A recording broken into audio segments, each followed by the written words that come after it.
Hi everyone and welcome to another action camera comparison here on the Daniel Life. That is the Insta360 Ace Pro 2, which came out late summer 24, and here's the brand new Insta360 GO Ultra, which has just been released late summer 25. Both of them retail in Germany for about 500 euros, but Insta360 is offering many deals throughout the year, so you can save real money.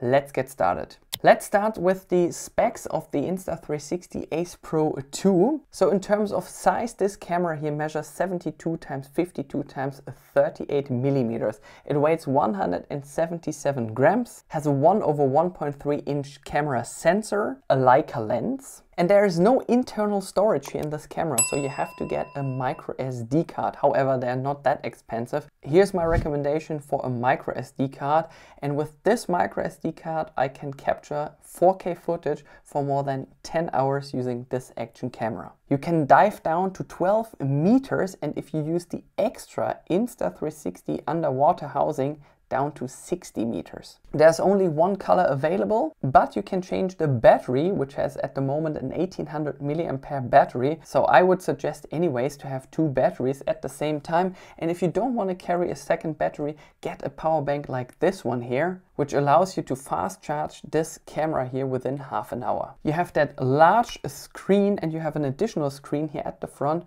which allows you to view the modes you are in. So if you're in photo mode, video mode, TimeShift, time-lapse mode, and you can do a live preview of your footage using the free Insta360 app. So if we compare now both action cameras with each other, you can see they both have that tilt screen. The Ace Pro 2 is a little bit bigger and just slightly heavier than the GO Ultra, but only including with the action pod. Because we can take out the camera from the action pod, you don't have a screen here on the rear side, and these pins are here to charge the camera. There's also an additional cable available, like you've seen the ones from the Apple Watches, for instance, which allows you to charge that camera separately without using the action pod. The camera alone weighs just 53 grams. It has a 1/1.28 inch sensor, and the first time in the Go series you can change the internal storage.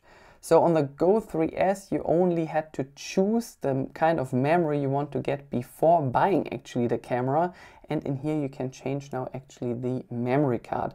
I've been using a 512 GB card in here as well, and I was able to capture more than 10 hours of footage in 4K. So you have the action pod here, which basically charges the camera, and the camera is not waterproof with the action pod because you have no protection here around the USB-C port. If you use the camera itself, you can dive down to 10 meters, and you get many designs on the Insta360 website. So this camera is available in many different designs. You cannot change the battery, neither from the camera nor from the action pod. However, it allows you to fast charge the camera as well within 22 minutes or so. If we compare now the video features, the Ace Pro 2 allows you to capture footage in 8K with up to 30 frames per second. The GO Ultra allows you to capture 4K footage up to 60 frames per second, which does the Ace Pro 2 as well in 4K 60 with HDR, so high dynamic range, while the GO Ultra captures also HDR footage up to 30 frames per second. You can capture 2.7K videos with up to 120 frames per second and Full HD with up to 240 frames per second. However, this is only possible in slow motion. The Ace Pro 2 allows you to capture 4K footage with 120 frames per second, including audio. Both cameras have a feature that I don't know any other action camera which has that feature. A pause function. So you can go outside, you can capture some video footage, then you press the pause button, you can go to a different place and start to capture again, and the camera merges the clips together, so you don't need to do any post editing. And the best part is, let's say you want to capture even some more footage on the next day and you want to hang that to the other clip that you took already, that is possible even on the next day. So you go to your files, select the clip you want to continue, and just continue the clip without doing any post editing. Fantastic. So the Ace Pro 2 allows you to capture 8K footage with up to 30 frames per second. It also has a clarity zoom, That means if you crop in by 2x, you have still a 4K video. Of course, it costs more memory and more battery. While the Go Ultra captures 4K footage up to 60 frames per second, while we have also a 2x zoom in here, it crops in, but we still have a 4K video. Both cameras allow you to have full manual control over the settings. That means you can change the white balance, you can change the ISO and the shutter speed, and you can use plenty of their filters straight onto your final video. While the Ace Pro 2 also allows you to record in a log profile, so if you're into color grading and you want to color grade your image, that is not possible with the Go Ultra. It's only possible at this time with the Ace Pro 2. Now we are comparing the internal microphones with each other. Recording myself here in Cologne, western part of Germany, in 4K 25 in HDR because we have a lot of shadows here and a lot of light, and that is the internal microphone of this camera here. Recording myself in dewarp mode. Recording myself here in Cologne, western part of Germany, in 4K 25 in HDR because we have a lot of shadows here and a lot of light, and that is the internal microphone of this camera here. Recording myself in dewarp mode. You're listening now to the voice enhancement feature on this camera, recording myself with the maximum field of view in 4K 25. Here in Cologne there's a train just passing by, so it's quite loud. And that's it, sunny day here, recording myself in HDR, a lot of shadows and a lot of light. You're listening now to the voice enhancement feature on this camera, recording myself with the maximum field of view in 4K 25. Here in Cologne there's a train just passing by, so it's quite loud. And that's it, sunny day here, recording myself in HDR, a lot of shadows and a lot of light. So how does the image stabilizer perform?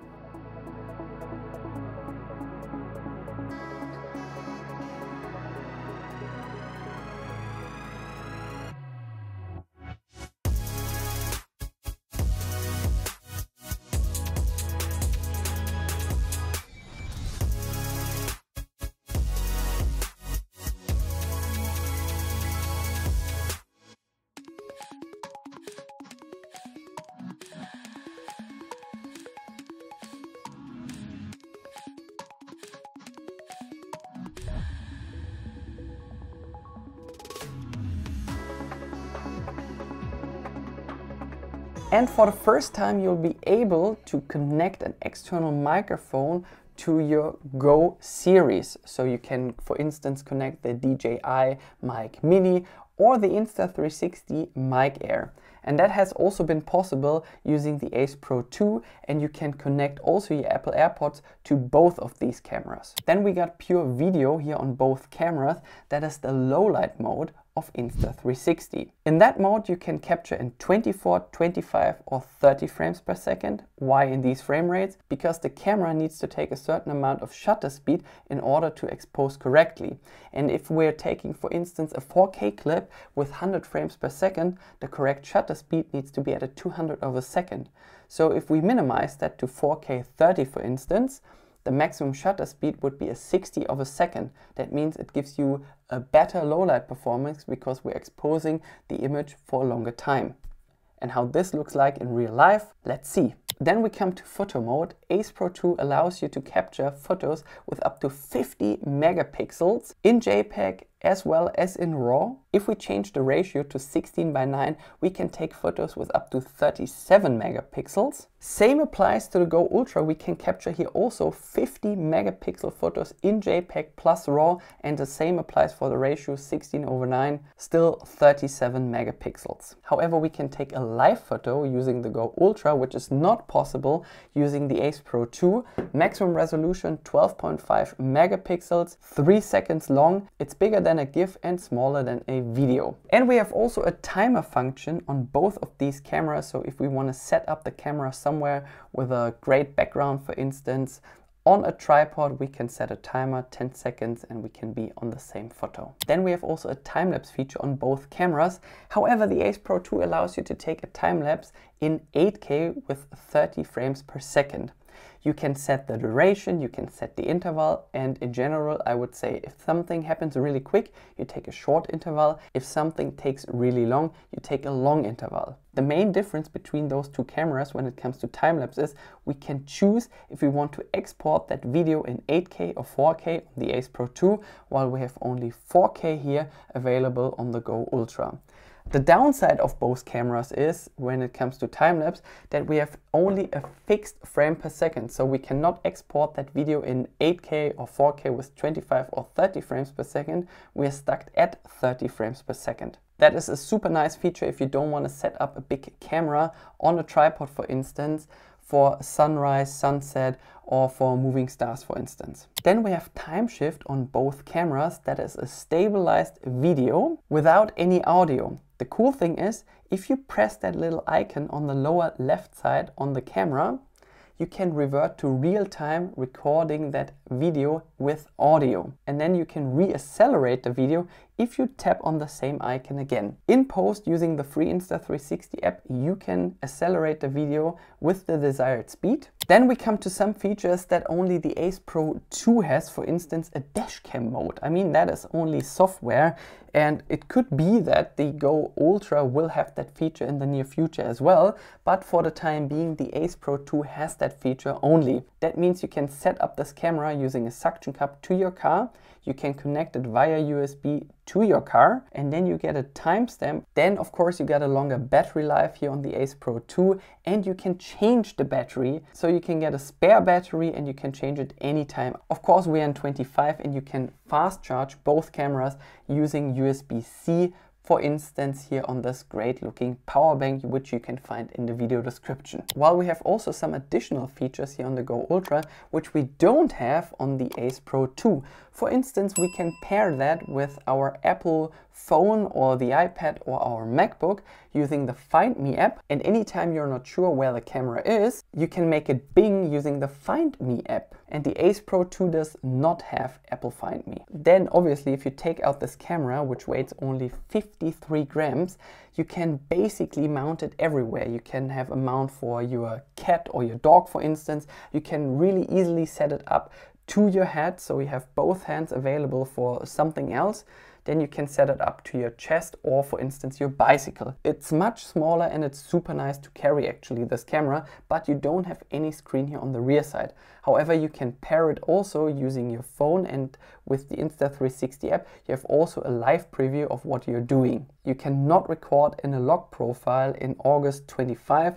This feature may be available in the future, but for the time being, that is only possible using the Ace Pro 2. You have also a statistic dashboard if you're using this camera here on a bicycle, for instance, which shows you the speed, the altitude, and the distance, for instance, you drove already. And due to its compact format, the Go Ultra is much better to mount it to, for instance, to your head due to its light weight, instead of using this much bigger Ace Pro 2. Features you have with both cameras is, for instance, FreeFrame video, which shows you a frame on your display, and in that frame you see how the footage will look like if you export that in vertical or in landscape mode. And using this mode on the Ace Pro 2, it allows you to export that footage in 4K with up to 60 frames per second and in 4K on the Go Ultra with up to 30 frames per second. You have gesture control, voice control, and you have time capture, a great feature. If you don't want to wake up in the middle of the night to capture the night sky, for instance,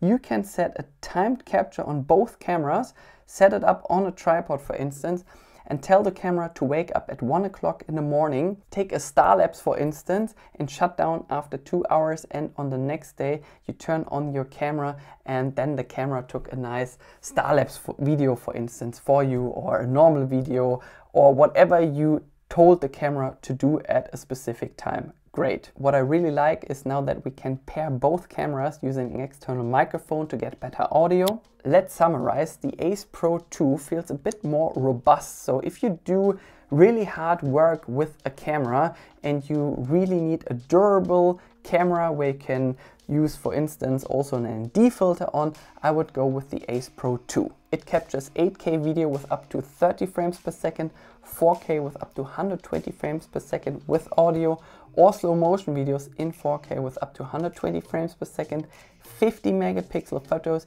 You can change the battery. You have that really huge screen and a slightly longer battery life than with the Go Ultra. You have a dashcam mode, which is really nice, and I use that feature quite a lot. While on the Go Ultra, obviously, it's much more compact than the Ace Pro 2. Not with the action pod though, because then both cameras are obviously almost the same size. You have a tilt display on both cameras. It's much nicer to mount this camera, for instance, on a metallic surface because it has a magnet inside.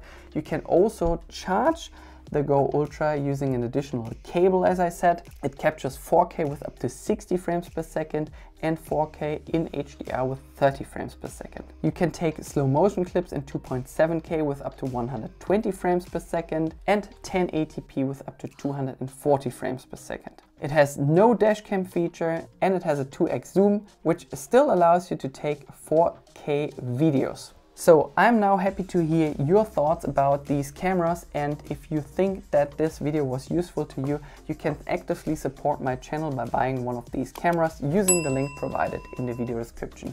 Thank you very much, all the best from Western Germany, Cologne. See you the next time here on the Daniel Live.